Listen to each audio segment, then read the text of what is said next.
moment is I'm not going to lug this backpack any further. I'm going to set it down, but I did bring it for a reason. Dance party. Oh, man. We're lost treasure now. And what we're going to do is I have Claude Hunt, in his own words, telling you about how they popped out right here. You want us to turn the lights out or anything? Or? Let me get it set to the right spot. And it is kind of neat to just sit here in the dark and let him tell the story. Of course, you heard the letter read last night about the discovery. Good Lord, that's not nice right itself. It must not be the hospital. It was easy to get back to the survey, and they came back out to Big Apple. I guess that's what. Sure, this one's here.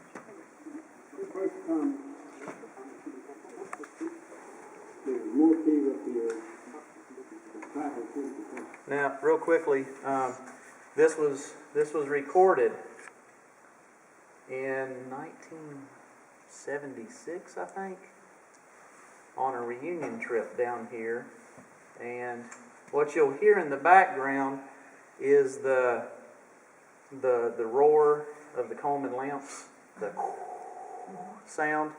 But Claude Hunt, I think, Logston, they brought a group down here, and they stopped right here where we're sitting, and he told the story that we're going to sit here at the same spot and listen to.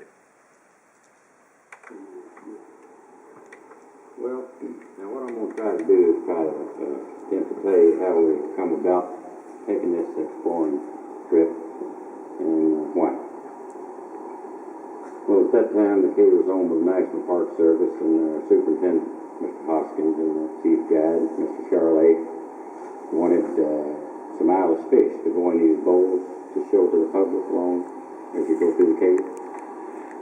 And he sent Carl and Leo Hunt, Carl Hansen and Leo Hunt down to get some eyeless fish out of Roaring River.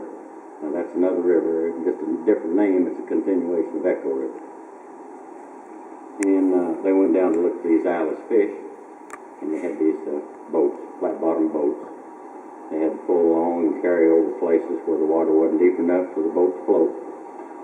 Some places the water was so high you'd have to push the boat down in the water to get under the low arch.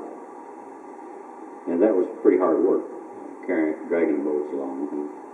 And they happened to see this crawlway, Leo and Carl did, leading off from the main passageway down along the Roaring River.